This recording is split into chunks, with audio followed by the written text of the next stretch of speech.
Hi friends, welcome to my channel. இன்றைக்கி நம்ம இந்த வீடியோவில் என்ன பார்க்க போகிறோன்னா, தமிழுக்கு நான் யூஸ் பண்ணுற புக்ஸ், இந்த புக்ஸ் எல்லாம் நான் எப்படி கலெக்ட் பண்ணேன் அப்படின்றத நான் பார்க்க போகிறோம். என்னென்ன ஸ்கூல் புக் வச்சிருக்கேன், என்னென்ன அகாடமி புக் வச்சிருக்கேன் அப்படின்றத நம்ம இந்த வீடியோவில் பார்க்க போகிறோம். இந்த வீடியோ உங்களுக்கு ரொம்ப பிடிச்சிருந்ததுன்னா ஒரு லைக் பண்ணுங்கள், மறக்காம நம்ம சேனலை சப்ஸ்கிரைப் பண்ணிக்கோங்க. கண்டிப்பாக இதில் வர கண்டென்ட் உங்களுக்கு ரொம்ப யூஸ்ஃபுல்லாக இருக்கும், அப்படியே எனக்கும் ரொம்ப மோட்டிவேட்டடாக இருக்கும் நெக்ஸ்ட் வீடியோ போடுறதுக்கு. சரி வாங்க நம்ம இன்றைக்கி இந்த வீடியோக்குள்ளே போகலாம்.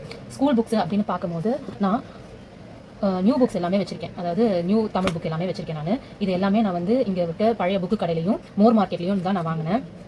இது 6th 3 டேர்ம் ஸ்கூல் புக்ஸுமே நான் வச்சுருக்கேன். அப்புறம் தமிழ் புக்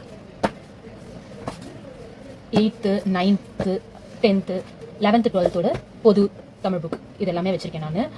ஆனால் நான் வந்து ஓல்டு புக் எதுவுமே வச்சிடல. நான் ஓல்டு புக் வந்து இங்கே எனக்கு கிடைக்கிறது ரொம்பவே கஷ்டமாக இருந்துச்சு. நான் எவ்வளவோ ட்ரை பண்ணேன், ஆனால் எனக்கு அது கிடைக்கல. அதனால நான் வந்து ஓல்டு புக்கு வந்து நோட்ஸ் தான் வச்சிருக்கேன். ஓல்டு புக்கு இந்த மாதிரி ஒரு நோட் எடுத்து அதில் வந்து ரொம்ப இம்பார்ட்டண்ட்டானது சிலபஸ் பேஸில் இருக்கிறது நான் வந்து நோட்ஸ் எடுத்து வச்சிருக்கேன். பக்காவாக இந்த மாதிரி ஓல்டு புக்கு கிடைக்காதனால இந்த மாதிரி நோட்ஸ் எடுத்து தான் நான் வந்து தமிழ் ஓல்டு புக்கு நான் இப்படி தான் படிக்கிறேன்.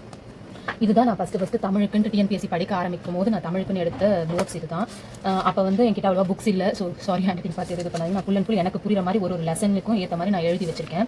அப்போ வந்து என்கிட்ட புக் இல்லாததுனால நான் வந்து ஃபுல்லாக டீட்டெயிலாக எனக்கு புரியுற மாதிரி இதில் வந்து நான் எடுத்து வச்சிருக்கேன். இந்த உங்களுக்கு பார்த்தீங்கன்னாலே தெரியும், எல்லாமே டேப்லெட் காலம்லாம் போட்டு நான் எனக்கு ஏற்ற மாதிரி எடுத்து வச்சிருக்கேன். அப்போ புக்கு கலெக்ட் பண்ணுறதுக்கு டைம் ரொம்ப கம்மியாக இருந்தது. அதுக்குள்ளே குரூப் 4 நோட்டிஃபிகேஷன் வேறு வந்துச்சு. அதனால் நான் சைட் பை சைட் படிச்சுக்கிட்டே இது ஃபுல் நான் வந்து எனக்கு புரிஞ்ச மாதிரி நான் எடுத்து வச்சிருக்கேன். இதில் வந்து பார்த்தீங்கன்னா ஒரு தலைவர்களை பற்றி எல்லாமே நான் நோட் தான் எடுத்து தான் நான் ஃபஸ்ட்டு படித்தேன். நோட் எடுத்து படிக்கிறது ரொம்பவே நல்லது. டைம் உங்களுக்கு இருந்துச்சுன்னா கண்டிப்பாக நீங்கள் நோட்ஸ் எடுத்து படிச்சுக்கோங்க. அது உங்களுக்கு ஒரு எக்ஸ்ட்ரா பாயிண்ட் தான். நெக்ஸ்ட் வந்து நான் அகாடமி புக்கு அப்படின்னு போகும்போது நான் வந்து சுரேஷ் ஐஎஸ் அகாடமி புக்கு தான் நான் ஃபஸ்ட்டு போனேன். அதில் சுரேஷ் ஐஎஸ் அகாடமி புக்கில் இந்த தமிழுக்கு அப்போ அவங்க ஓல்டு சிலபஸ் பேஸில் போட்டிருந்தேன் இந்த புக்கு தான் நான் வாங்கினேன். இதுதான் அப்போ வந்து நிறைய நான் யூடியூப் பார்த்து டிஎன்பிஎஸ்சிக்கு புதுசுன்னு போது சுரேஷ் ஐஎஸ் அகாடமி தான் ரொம்ப பெஸ்ட்டுன்னு சொல்லி தான் இந்த புக் வாங்கினேன். ஆனால் இந்த புக்கோட பெரிய ட்ராபேக் என்னன்னா, இது A3 சைஸ். இது A3 சைஸ்ன்றதுனால இது நம்ம வந்து கண்டிப்பாக நம்மளால் வந்து கேரி பண்ணுறதும் கஷ்டம் தான், படிக்கும் போதும் கஷ்டம் தான். இதில் ஒரு எல்லாமே இதில் வந்து நம்ம ரொம்ப கஷ்டம் தான். ஆனால் என்ன இப்போ நமக்கு ஒரு academy book best academy book வேணும் போது நீங்கள் இந்த புக்கு அப்போ நான் ட்ரை பண்ணேன். அப்புறமா ப்ரீவியஸ் இயர் கொஷனுக்கு வந்து நிறைய அகாடமியில் இப்போ ப்ரீவியஸ் இயர் கொஷின் எல்லாமே சேர்த்து மெர்ஜ் பண்ணி ஒரு பாட்டுக்கும் வந்து போட்டிருந்தாங்க. அப்படி இது சாய்ஸ் அகாடமியோடது. இந்த PDF எல்லாம் உங்களுக்கு டெலிகிராம் சேனல்லே கிடைக்கும். அதை தான் நான் எடுத்து இது சாய்ஸ் அகாடமியோட நான் பிரிண்ட் அவுட் எடுத்து வச்சிருந்தேன்.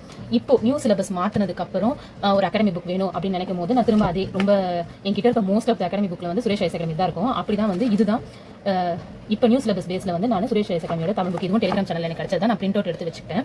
அப்புறம் ஆனால் இதில் வந்து நிறையா மிஸ்டேக் இருக்குது, நிறையா இது இருக்குன்னு சொல்லும்போது சரி ஓகே ஒரு பெஸ்ட் அகாடமி புக் வேணும்னு சொல்லிட்டு தான் நான் JT தமிழ் புக் சொன்னேன். இது ரொம்ப சூப்பரான ஒரு பெஸ்ட் புக். இப்போ கரண்ட்டில் நான் இதை தான் யூஸ் பண்ணிட்டு இருக்கேன்.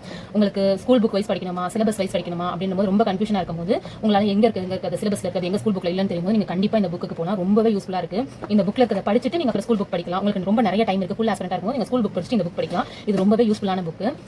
அவ்வளோதான் ஃப்ரெண்ட்ஸ், நான் தமிழுக்கு யூஸ் பண்ணுற சோர்சஸ் இதுதான். School books, academy books, previous year question இது எல்லாமே இதுதான். அப்கமிங் வீடியோஸில் நான் அடுத்து பாலிட்டிக்கு, மேக்ஸுக்கு, ஹிஸ்ட்ரிக்கு, INMக்கு எல்லாத்துக்குமே என்னென்ன புக் யூஸ் பண்ணுறேன்ற வீடியோஸ் நான் போடுறேன். கண்டிப்பாக மறக்காம நம்ம சேனலை சப்ஸ்கிரைப் பண்ணிட்டு பாருங்கள். தேங்க்ஸ் ஃபார் வாட்சிங்.